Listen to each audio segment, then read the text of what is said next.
아멘. 할렐루야. 오늘 이 예배 가운데 오신 우리 성도들과 교우 여러분들을 주님의 이름으로 환영하고 축복합니다. 오늘 이 예배가 하나님 기뻐하시는 또 하나님께 영광도 있는 복된 예배 되기를 간절히 축복합니다. 1절 말씀은 이렇게 말씀을 합니다. 무익하나마 내가 부득불 자랑하노니 주의 환상과 계시를 말하리라 말씀합니다. 사도 바울은 자신의 사도권과 동시에 주님의 은혜를 선포하는 근거는 바로 환상과 계시임을 드러냅니다.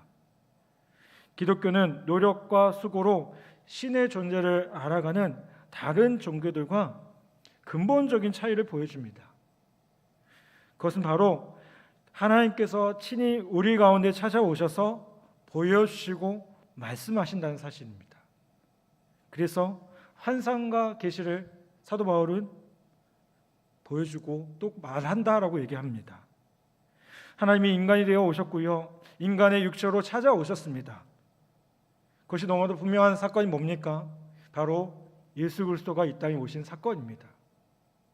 우리는 예수님을 통해서 하나님 아버지를 체험하고 인류를 향한 하나님의 사랑을 경험합니다. 따라서 사도 바울이 자신의 사도권에 대해서 이야기하기 위해 환상과 계시를 강조한 것은 충분히 이해가 되는 대목임을 볼 수가 있습니다. 여러분, 오늘 이 시간 이 예배 가운데 주님은 여전히 함께하고 계십니다. 오늘 우리에게 분명히 말씀하십니다. 우리에게 찬양을 통해, 우리가 함께 나누는 말씀을 통해, 우리가 함께 나가는 기도의 시간들을 통해서 주님은 분명히 역사하십니다. 여러분, 우리가 뭔가 노력을 해야 주님이 나를 만나주실 거로 착각합니다. 그런데 그렇지 않아요. 주님은 먼저 우리를 찾아오셨습니다. 오늘 이 시간 우리에게 먼저 찾아오시는 그 주님을 만나는, 그 주님을 경험하는 우리 모두 되기를 간절히 바랍니다. 2절부터 6절까지 말씀은 또 이렇게 말씀합니다. 내가 그리스도 안에 있는 한 사람을 아노니 이는 14년 전에 셋째 하늘에 이끌려간 자라. 그가 몸 안에 있었는지 몸 밖에 있었는지 나는 모르거니와 하나님은 아시느니라. 내가 이런 사람을 아노니 그가 몸 안에 있었는지 몸 밖에 있었는지 나는 모르거니와 하나님은 아시느니라. 내가 낙원으로 이끌려 가서 말로 표현할 수 없는 말을 들었으니 사람이 가히 이르지 못할 말이로다. 내가 이런 사람을 위하여 자랑하겠으나 나를 위하여서는 약한 것들 외에 자랑하지 아니하리라. 내가 만일 자랑하고자 하여도 어리석은 자가 되지 아니할 것은 내가 참말을 함이라. 그러나 누가 나를 보는 바 내게 듣는 바에 대하여 지나치게 생각할까 두려워하여 그만두노라. 아멘. 사도 바울은요, 14년 전에 셋째 하늘로 이끌어간 그 경험에 대해서 이야기합니다. 유대인들은 본래 하늘에 대해서 세 가지를 생각을 했어요. 첫 번째 하늘은 뭐냐? 새가 날아다니며 구름이 떠다니는, 우리가 눈에 보이는 그 하늘을 첫 번째 하늘로 생각합니다. 두 번째 하늘도 있었습니다. 그 하늘 위쪽에 소위 물이 저장되어 있는 그런 곳이 있다라고 생각을 했습니다. 그리고 셋째 하늘이 나오는데요, 그 둘째 하늘 너머에 끝없이 맑고 넓은 곳으로 하나님과 천사들이 거하는 곳을 셋째 하늘이라고 불렀습니다. 자, 그러면 사도 바울이 말하는 셋째 하늘은 단순히 이렇게 수직적인 개념, 어떤 면에서 보면 비과학적인 그런 개념이 아니라 어떤 의미일까요? 지극히 높고 완전한 하나님이 계시는 곳, 거룩한 보좌 가운데 사도 바울이 그런 놀라운 은혜들을, 그런 환상들을 경험했다는 겁니다. 그는 자신이 몸 안에 있었는지 몸 밖에 있었는지 전혀 알 수 없는 그런 특별한 경험을 했던 것 같습니다. 여러분, 우리가 살아있으면서 하나님의 나라를 다녀올 수 있는 사람 과연 얼마나 되겠습니까? 어떤 분들이 그런 책을 쓰신 분들이 계셔요. 자기가 특별한 경험을 통해서 천국을 경험해봤다. 물론 그분들의 간증과 이야기가 어떤 면에서 보면 신빙성 있는 경우도 있지만 어떤 부분에서 좀 의심되는 부분도 분명히 있습니다. 여러분, 이게 살아있으면서 하나님 나라를 경험하고 하나님 나라를 보는 건요, 아주 특별한 일입니다. 그런데 사도 바울의 초점은 이처럼 놀라운 초자연적인 역사와 경험이 중요한 것이 아니라 오히려 뭐라고 얘기하냐면 자신의 연약함이 강조되어져야 된다라고 선포합니다. 그래서 5절에 뭐라고 말합니까? 나를 위하여 약한 것들 외에 자랑하지 아니하리라 라고 말씀합니다. 나를 위해서 약한 것들만 자랑한다, 이런 것만 자랑한다는 거예요. 여러분, 여기에 아주 중요한 천국의 의미가 담겨져 있음을 보게 돼요. 여러분, 그것은 뭐냐면 천국이라는 것이 모든 것을 가능케 하는 것이 우리의 힘과 능력에 있지 않고요, 천국에 대해서는 연약하고 넘어질 수밖에 없는 우리를 사용하시고 인도하시는 하나님의 은혜와 소망, 또 계획에 대해서 생각해 볼 수밖에 없다는 거예요.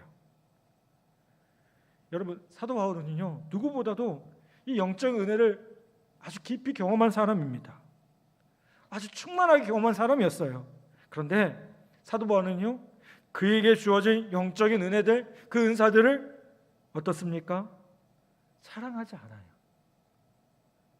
쓰러지고 넘어질 수밖에 없는 자신을 철저히 인정하면서 그 모든 것들을 하나님 앞에 내려놓습니다. 여러분, 그런데 이게 천국의 모습이에요. 천국이요, 뭔가 대단한 경험을 한 사람들만 모이는 곳이 천국이 아니에요. 천국이요, 뭔가 특별한 경험을 한 사람들만 모이는 곳이 천국이 아니라는 거예요. 그러면 자신을 하나님 앞에 내려놓는다는 것은 무엇을 말하겠습니까? 우리가 잘 아는 마태복음 5장 3절에 보면 이렇게 말씀합니다. 심령이 가난한 자는 복이 있나니 천국이 저희 것이미요 라고 말씀합니다.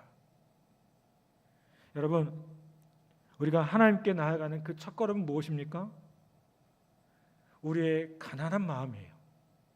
우리의 심령이 가난할 때 천국이 우리의 것이 될 수 있음을 보게 돼요. 아멘. 무엇이 가난해야 되겠습니까?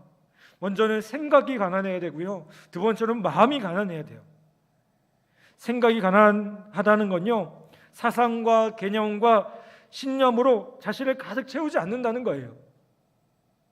그래서 어떻습니까? 다른 사람들, 다른 것에 귀 기울일 수 있고 그런 마음을 언제나 갖는 것을 말합니다. 또 마음의 가난은 무엇이겠습니까? 우리 마음이 선입견과 걱정과 여러 가지 상황으로부터 주님을 맞을 수 있는 그 자리를 만들어가는 것, 거기에 휩쓸리지 않고 우리 마음 가운데 그런 빈 마음들을 채워가는 것, 그게 마음의 가난이라는 거예요. 여러분, 방 안에 여러 가지가 가득 차 있으면 어떻습니까? 거기에 손님 오면 어때요? 이렇게 정신없이 정리하지 않습니까?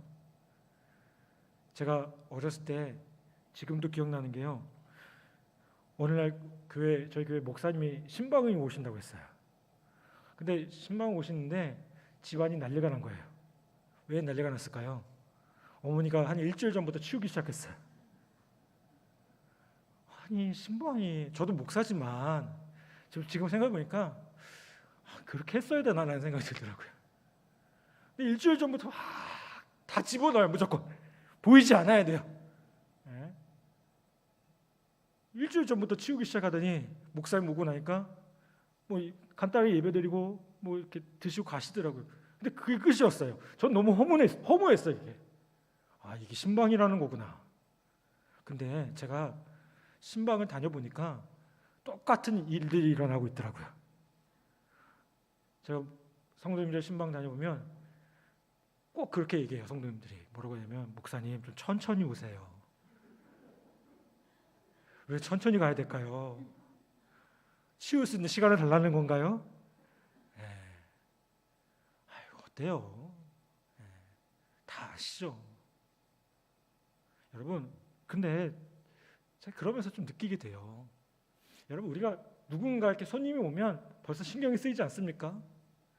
특히 여기 우리 계신 자매님들, 십자 되시는 분들 들어오시면 오신다고 하면 벌써 한 달 전부터 머리 아프기 시작하잖아요. 그렇죠? 앞에 시자가 들어가면 먼저 시댁, 뭐 시어머니, 뭐 시아버. 네. 여러분 비워지고 손님을 맞은 준비가 되어질 때 그 곳이 어떤 곳이 돼요? 그 손님이 거하시기 좋은 곳이 됩니다. 여러분, 바로 예수 그리스도께서 우리 마음의 방에 오시고 우리의 가장 소중한 것을 사용하시도록 가장 익숙한 자리를 내어드리는 것, 그 가난한 마음과 그 생각을 갖는 것이 참 중요하다는 겁니다. 그런데 중요한 건 뭐냐면요, 우리가 강할 때 이게 참 어려워요. 그렇잖아요. 왜요? 말 그대로 내 속에 내가 너무 많아요. 내 생각이 너무 많고요, 내 고집이 많고요, 내 상황들이 너무 많아요. 그러니 우리는 어떻게 됩니까? 그것들을 내려놓는 연습을 하시는 거예요. 오늘 이 예배를 통해서 여러분 뭘 하셔야 됩니까?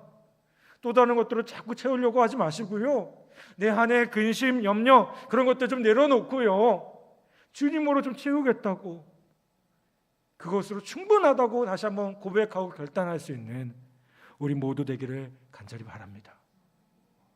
여러분, 하나님께서 우리 안에 역사하셔야 되는데 왜 역사하지 못합니까? 내가 너무나도 많지 않습니까?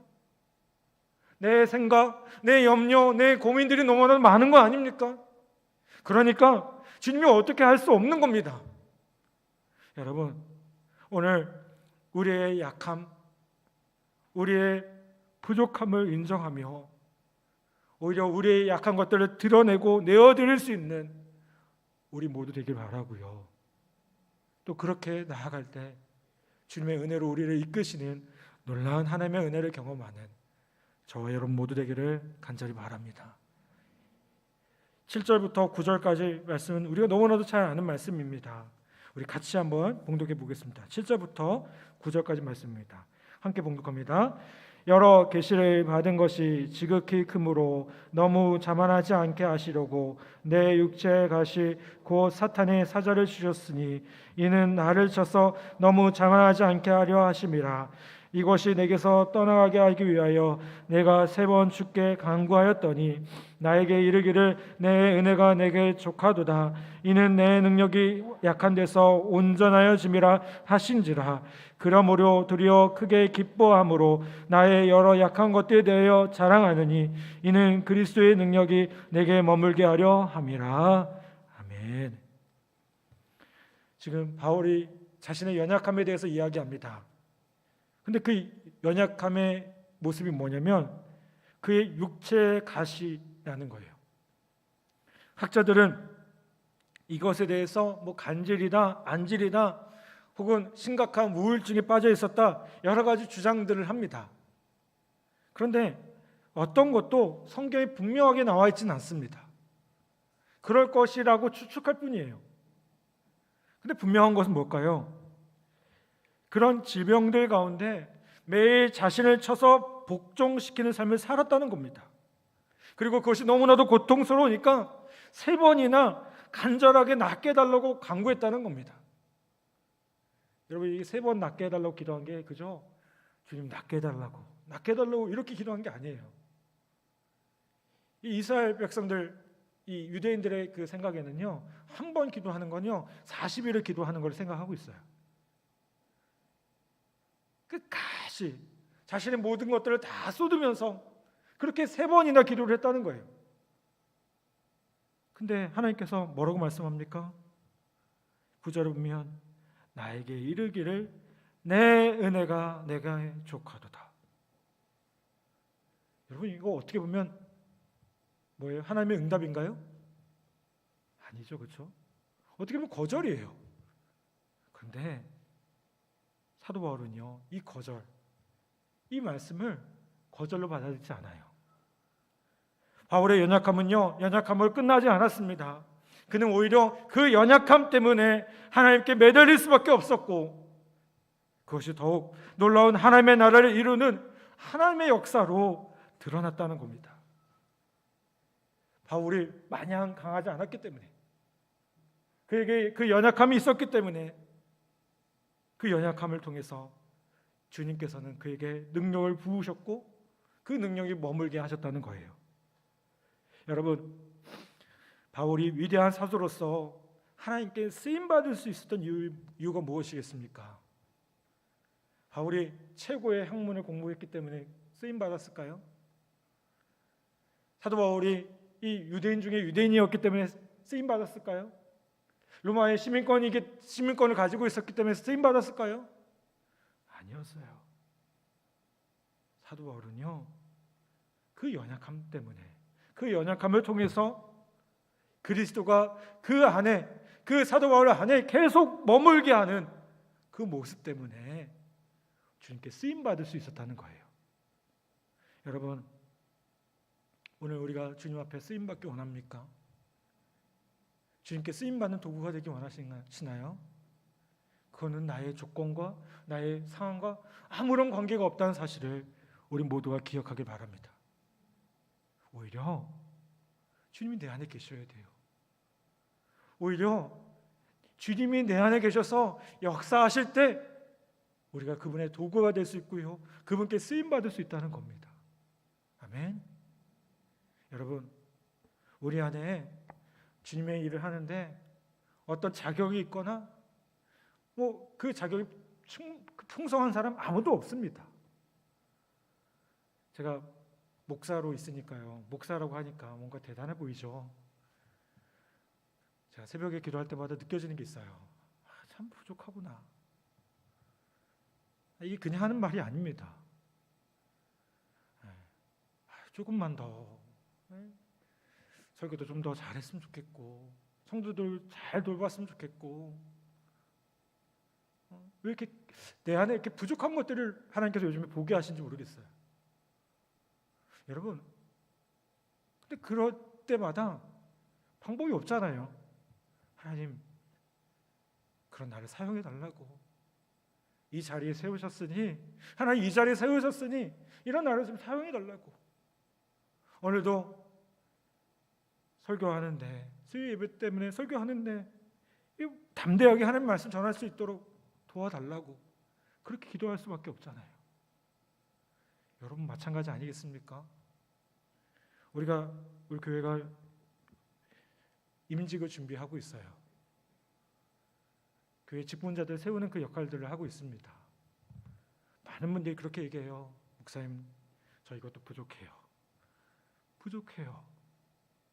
못하겠어요. 예. 그러니까 세우려고 하는 거예요. 제가 말했잖아요. 저는 뭐 자격이 있나요? 뭐 겉으로 보이는 자격은 있을지 모르겠어요.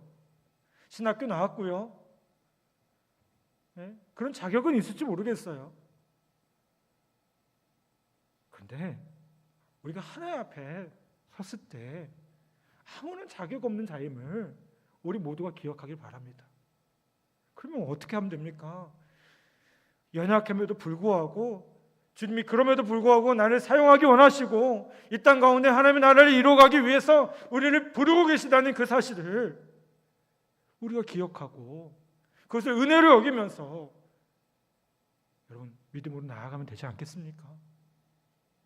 여러분, 사도 바울이 바로 그런 모습으로 쓰임받았다고 저는 분명히 믿습니다. 내게 조카도다. 근데 사도 바울이 뭐라고 얘기합니까? 내가 이제 그것을 자랑하겠다. 이는 그리스도의 능력이 내게 머무게 하려 함이라 라고 말씀하고 있어요. 그 약한 것 때문에 오히려 그리스도의 능력이 우리 안에 머무니까, 사도 바울 안에 머무니까 그것을 자랑하겠다라고 고백하고 있다는 거예요. 여러분, 우리 안에 부족함이 있다면 그것 때문에 낙망하거나 좌절하거나 포기하지 마시고요. 오히려 그것을 통해서 일하시는 주님을 바라보며 더욱 주님 앞에 나아가는 우리 모두 되기를 간절히 바랍니다. 사랑하는 여러분, 기독교는요, 연약함이 연약함에서 끝나지 않게 합니다. 하나님의 은혜를 통해서 참된 회복과 능력으로 반전시키는 것을 보게 돼요. 하나님 참 잘하시는 게 있어요. 뭘까요? 하나님은 이 반전의 역사들을 많이 일어나가세요. 이 사도 바울만 보십시오. 사도 바울이 원래 어떤 사람이었습니까? 예수 믿으려고 했던 사람들을 죽이려고 했던 사람이었어요. 그런데 다메섹으로 가는 그 길에서 주님은 그 바울을 만나셨고요. 그 바울을 거꾸로 틀어서 이제 이방인의 복음을 전하는 사도로 세우셨어요. 아멘. 여러분, 그런데 이게 바울만의 이야기입니까? 성경에 그 많은 이야기들이 다 나와요. 얼마나 많이 나옵니까? 여러분, 이 성경 안에 하나님께서 그렇게 사용하시는 것들을 바라보기를 바랍니다. 하나님은요, 단순히 능력의 하나님일 뿐만 아니라 우리와 함께 하시는 임마누엘의 하나님이셔요. 여러분, 주님께서 우리에게 제자 삼으라고 하셨고, 우리에게 세례를 주라고 하셨고, 우리에게 사명을 주셨어요. 그런데 거기서 끝나지 않으셨어요. 뭐라고 하십니까? 볼지어다 내가 세상 끝날까지 너희와 항상 함께 있으리라. 아멘. 함께 하겠다는 약속을 주셔요. 여러분, 우리가 혼자 그 모든 것들을 하는 게, 그 모든 것들을 감당하는 게 아니라는 겁니다. 우리와 함께 계시기 때문에 우리는 연약함 가운데 다시 한번 온전한 소망을 품고 나아갈 수 있다는 겁니다.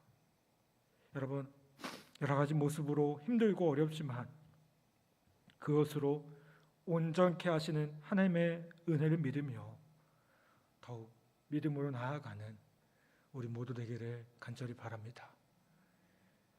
제가 어제 사실 마음이 좀 상했어요.